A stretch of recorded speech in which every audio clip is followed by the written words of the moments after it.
ಆತ್ಮೀಯರಿಗೆ ಜ್ಯೋತಿಷ್ಪಥ ಚಾನಲ್ಗೆ ಸ್ವಾಗತ. ತ್ರಿಗ್ರಹ ಯೋಗ ಎನ್ನುವ ಒಂದು ವಿಶೇಷ ಸಂಚಿಕೆಯೊಂದಿಗೆ ನಿಮ್ಮ ಮುಂದೆ ಬಂದಿದ್ದೇನೆ. ಇಲ್ಲಿ ಆದಿತ್ಯಾದಿ ನವಗ್ರಹರು ಪ್ರತ್ಯೇಕವಾಗಿ ಬೇರೆ ಬೇರೆ ರಾಶಿಗಳಲ್ಲಿದ್ದಾಗ ಕೊಡಬಹುದಾದ ಯೋಗಗಳು ಬೇರೆ, ಅದೇ ಗ್ರಹರು 2 ಅಥವಾ 3, 4, 5 ಹೀಗೆ 7ರವರೆಗೆ ಸಂಯೋಗವನ್ನು ಹೊಂದಿದಾಗ ಕೊಡಬಹುದಾದ ಫಲಗಳು ಅನೇಕ. ಇವುಗಳ ಆಧಾರದಲ್ಲಿಯೇ ಮನುಷ್ಯನ ಜಾತಕದಲ್ಲಿ ಅನೇಕ ಯೋಗಗಳನ್ನು ನಿರ್ಧರಿಸ್ತಾರೆ. ಇಂತಹ ಒಂದು ಪರಿಪೂರ್ಣವಾದ ತ್ರಿಗ್ರಹ ಯೋಗ ಇದು ಅತ್ಯಂತ ವಿಶೇಷವಾದಂತಹ ಫಲವನ್ನು ಕೊಡುವ ಯೋಗವಾಗಿದೆ. ಆದ್ದರಿಂದ ಅನೇಕ ಗ್ರಂಥಾವಲೋಕನವನ್ನು ಮಾಡಿ ನಿಮಗೆ ಅದರ ಉಪಯೋಗವನ್ನು ಹಂಚಬೇಕು ಎನ್ನುವ ಉದ್ದೇಶದಿಂದ ಈ ವಿಡಿಯೋವನ್ನು ಮಾಡ್ತಾ ಇದ್ದೇನೆ. ಆತ್ಮೀಯರೇ, 22/6/2026 ಸೋಮವಾರ ಈ ಶುಭ ದಿವಸ ಪುನರ್ವಸು ನಕ್ಷತ್ರ 4ನೇ ಪಾದಕ್ಕೆ ಬುಧನ ಪ್ರವೇಶವಾಗುತ್ತೆ. ಅದು ಕರ್ಕಾಟಕ ರಾಶಿ. ಈ ಮೊದಲೇ ಅಲ್ಲಿ ಗುರು ಹಾಗೂ ಶುಕ್ರರ ಸಮಾಗಮ. ಇದು ಅತಿ ವಿಶಿಷ್ಟವಾದಂತಹ ಒಂದು ಯೋಗವಾಗುತ್ತೆ. ಬೇರೆ ಬೇರೆ ಕಲ್ಪಗಳಲ್ಲಿ ಇದನ್ನು ಕೀರ್ತಿಮಾಲಾ ಯೋಗ, ಅತಿಮಾನುಷಿ ಯೋಗ ಮತ್ತು ಲಕ್ಷ್ಮೀನಾರಾಯಣ ಯೋಗ ಹೀಗೆ ಅದನ್ನು ವಿವರಿಸ್ತಾ ಹೋಗಿದ್ದಾರೆ. 22/6/2026 ಸರಿ ಸುಮಾರಾಗಿ 15 ದಿವಸಗಳ ಕಾಲ, ಅಂದರೆ 7/7/2026 ಈ ಯೋಗ ಹಾಗೆಯೇ ಇರುತ್ತದೆ. ಇದರಲ್ಲಿ ಮಧ್ಯದ ಒಂದು 4 ದಿವಸಗಳ ಕಾಲ ಗಜಕೇಸರಿ ಯೋಗ ಎನ್ನುವಂಥದ್ದು ಕೂಡ ಉಂಟಾಗುತ್ತೆ. ಅಂದರೆ ಚಂದ್ರ ಮಕರ ರಾಶಿಯಲ್ಲಿ ಇರ್ತಾನೆ.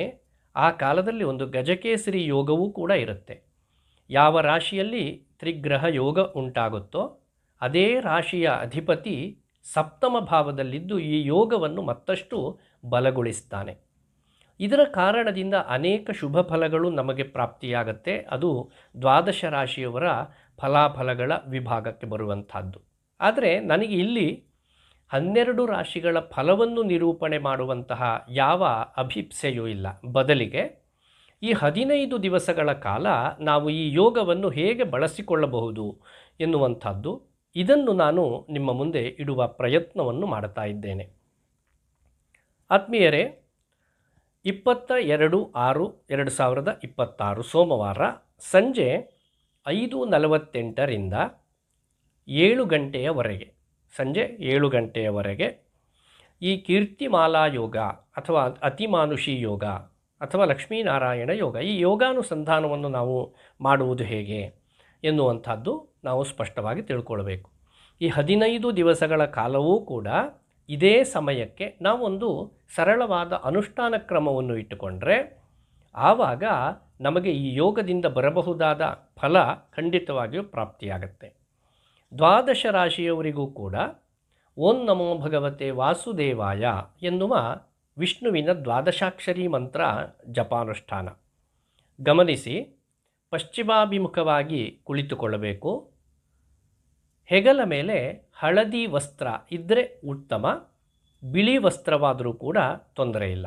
ಹಳದಿ ಅಥವಾ ಬಿಳಿ ಈ 2 ವಸ್ತ್ರಗಳನ್ನು ಧರಿಸಿ ಪಶ್ಚಿಮಾಭಿಮುಖವಾಗಿ ಕುಳಿತು ವಿಷ್ಣುವಿನ ದ್ವಾದಶಾಕ್ಷರಿ ಮಂತ್ರ ಓಂ ನಮೋ ಭಗವತೆ ವಾಸುದೇವಾಯ ಇದನ್ನು 108 ಬಾರಿ ಅಥವಾ 336 ಬಾರಿ ಅಥವಾ 1008 ಬಾರಿ ಈ ರೀತಿ ಜಪಿಸುವುದರಿಂದ ನಮಗೆ ಈ 3 ಯೋಗಗಳ ಫಲ ಖಂಡಿತವಾಗಿಯೂ ಪ್ರಾಪ್ತಿಯಾಗತ್ತೆ. ಈ ಯೋಗದ ಫಲವನ್ನು ನಾನಾ ವಿಭಾಗದಲ್ಲಿ ವಿವರಿಸಿದ್ದಾರೆ. ಕೀರ್ತಿಮಾಲಾ ಯೋಗ, ಇದರಿಂದ ನಮಗಿರುವಂತಹ ಅಪಕೀರ್ತಿ ದೂರವಾಗಿ ಮಾಡುವ ಉದ್ಯೋಗ ವ್ಯವಹಾರ ಎಲ್ಲದರಲ್ಲಿಯೂ ಕೂಡ ಕೀರ್ತಿಯನ್ನು ನಾವು ಗಳಿಸ್ತೇವೆ ಎನ್ನುವಂಥದ್ದು. ಜೊತೆಗೆ ಆ ಕೀರ್ತಿ ಒಂದರ ಹಿಂದೊಂದು ಬರುತ್ತಲೇ ಹೋಗುತ್ತಾ ಇರುತ್ತೆ. ಕೆಲವರಿಗೆ ರಾಜ ಸಮ್ಮಾನಾದಿ ಯೋಗಗಳು ಕೂಡ ಇದರಲ್ಲಿಯೇ ಪ್ರಾಪ್ತಿಯಾಗುತ್ತೆ. ಇನ್ನು ಅತಿಮಾನುಷಿ ಯೋಗ, 6th ಸೆನ್ಸ್ ಎನ್ನುವಂಥದ್ದು ಬಹಳ ಚೆನ್ನಾಗಿ ಕೆಲಸವನ್ನು ಮಾಡುವಂಥದ್ದು. ಮುಂದೆ ಆಗುವಂತಹ ಯಾವುದೇ ಒಳ್ಳೆಯದಿರಬಹುದು ಅಥವಾ ಕೆಟ್ಟದ್ದಿರಬಹುದು ಅಂತಹ ಘಟನೆಗಳನ್ನು ಸ್ಪಷ್ಟವಾಗಿ ಕಾಣುವಂತಹ ಒಂದು ಯೋಗ. ಇನ್ನು ಲಕ್ಷ್ಮೀನಾರಾಯಣ ಯೋಗ ಸಂಪತ್ತನ್ನು ಹೆಚ್ಚಿಸಿಕೊಳ್ಳುವ ವೃದ್ಧಿಸಿಕೊಳ್ಳುವ ಒಂದು ಅತಿ ಮುಖ್ಯವಾದ ಯೋಗ. ಈ 3 ಯೋಗಗಳ ಫಲವೂ ಕೂಡ ನಮಗೆ ಪ್ರಾಪ್ತಿಯಾಗಬೇಕಾದ್ರೆ ಈ ಸರಳ ಅನುಷ್ಠಾನವನ್ನು ನಾವು ಮಾಡ್ತಾ ಹೋದರೆ ಆಯಿತು. ಇದರ ಜೊತೆಯಲ್ಲಿಯೇ ವಿದ್ಯಾಭ್ಯಾಸಿಗಳು ಏನನ್ನು ಮಾಡಬೇಕು, ಈಗ ವಿದ್ಯಾ ಕ್ಷೇತ್ರದಲ್ಲಿದ್ದು ಉನ್ನತವಾದಂತಹ ಸ್ಥಾನಮಾನವನ್ನು ಗಳಿಸಬೇಕು ತಾನು ಎನ್ನುವಂತಹ ಅಪೇಕ್ಷೆಯಲ್ಲಿರುವವರು ಏನು ಮಾಡಬೇಕು ಅಂದರೆ, ಓಂ ನಮೋ ಭಗವತೆ ವಾಸುದೇವಾಯ ಈ ಮಂತ್ರದ ಜೊತೆಗೆ ಗಣಪತಿಯ ಒಂದು ಅತಿ ವಿಶಿಷ್ಟವಾದ ಮಂತ್ರ. ಈ ಮಂತ್ರ ನಾನು ಹೇಗೆ ಹೇಳ್ತಾ ಇದ್ದೇನೆ ಅಂದರೆ, ಮುಂದೆ ನಾನು ಅನೇಕ ಮಂತ್ರಗಳನ್ನು ಹೇಳುವುದಿದೆ. ಆ ಮಂತ್ರಗಳನ್ನು ಹೇಳಬೇಕಾದ್ರೆ ಕರ್ಕಾಟಕ ರಾಶಿಯಲ್ಲಿ ಆಗಿರಬಹುದಾದಂತಹ ಸಂಯೋಗ, ಬುಧ ಗುರು ಮತ್ತು ಶುಕ್ರ ಈ 3ರ ಸಂಯೋಗ, ಇದರೊಟ್ಟಿಗೆ ಉಳಿದ ಗ್ರಹಸ್ಥಿತಿ, ಅದರಲ್ಲಿಯೂ ಶನಿಯ ದೃಷ್ಟಿ ಕುಜನಿಗುಂಟು. ವೃಷಭ ರಾಶಿಯಲ್ಲಿರಬಹುದಾದಂತಹ ಅಂಗಾರಕ, ಅವನ ಮೇಲೆ ಶನಿಯ ದೃಷ್ಟಿ ಇದೆ, ಮೀನರಾಶಿಸ್ಥನಾದಂತಹ ಶನಿಯ ದೃಷ್ಟಿ ಇದೆ. ಈ ಎಲ್ಲ ಹಿನ್ನೆಲೆ ಒಳಗೂ ಕೂಡ ನಿರ್ದಿಷ್ಟವಾದಂತಹ ಮಂತ್ರವನ್ನೇ ನಾನು ಆರಿಸಿ ನಿಮ್ಮ ಮುಂದೆ ಇಡ್ತಾ ಇದ್ದೇನೆ. ಆದ್ದರಿಂದ ಈ ಮಂತ್ರಾನುಷ್ಠಾನವನ್ನು ಮಾಡುವುದರಿಂದ ಖಂಡಿತವಾಗಿಯೂ ಫಲಪ್ರಾಪ್ತಿಯಾಗುತ್ತೆ. ವಿದ್ಯಾರ್ಥಿಗಳು ಓಂ ಗ್ಲೌಂ ಗಂ ಗಣಪತಯೇ ನಮಃ, ಓಂ ಗ್ಲೌಂ ಗಂಗಣಪತಯೇ ನಮಃ ಈ ಮಂತ್ರವನ್ನು ಹೆಚ್ಚು ಹೆಚ್ಚು ಜಪಿಸುವಂಥದ್ದು. ಸಂಖ್ಯೆಯನ್ನು ಈ ಮೊದಲೇ ನಾನು ಹೇಳಿದ್ದೇನೆ, 108 ಅಥವಾ 336 ಇಲ್ಲ 1008 ಬಾರಿ ಈ ರೀತಿಯಲ್ಲಿ ಜಪಿಸಬೇಕು.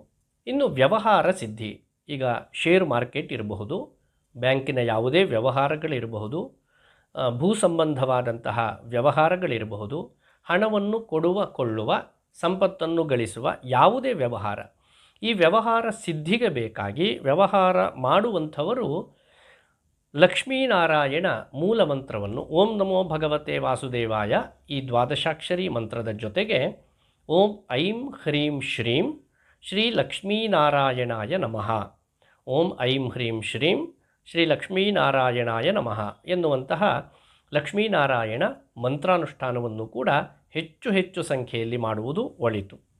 ಇನ್ನು ವಿವಾಹಾಪೇಕ್ಷಿಗಳು, ಮದುವೆ ಆಗುತ್ತಲೇ ಇಲ್ಲ ಅಥವಾ ನನಗೆ ಒಪ್ಪುವ ರೀತಿಯಲ್ಲಿ ಕನ್ಯೆ ಅಥವಾ ವರ ಲಾಭ ಆಗುತ್ತಾ ಇಲ್ಲ ಅಂತ ಹೇಳಿ ಮದುವೆಗಾಗಿ ಹಂಬಲಿಸುತ್ತಾ ಇರುವವರು ವೆಂಕಟೇಶನ ಆರಾಧನೆಯನ್ನು ಮಾಡಿ. ಕಲ್ಯಾಣಾದ್ಭುತ ಗಾತ್ರಾಯ ಕಾಮಿತಾರ್ಥ ಪ್ರದಾಯಿನೇ ಶ್ರೀಮದ್ ವೆಂಕಟನಾಥಾಯ ಶ್ರೀನಿವಾಸಾಯ ತೇ ನಮಃ ಈ ವೆಂಕಟೇಶನ ಮಂತ್ರ, ಇದನ್ನು ಕೂಡ ನಿರ್ದಿಷ್ಟವಾದಂತಹ ಸಂಖ್ಯೆಯಲ್ಲಿ ಅಂದರೆ 36 ಬಾರಿ ಅಥವಾ 108 ಬಾರಿ ಜಪಿಸುವುದರಿಂದ ನಿಮಗೆ ಇಷ್ಟಾರ್ಥ ಸಿದ್ಧಿಯಾಗುತ್ತೆ. ಇದು ವಿವಾಹ ಇಚ್ಛುಗಳಿಗೆ.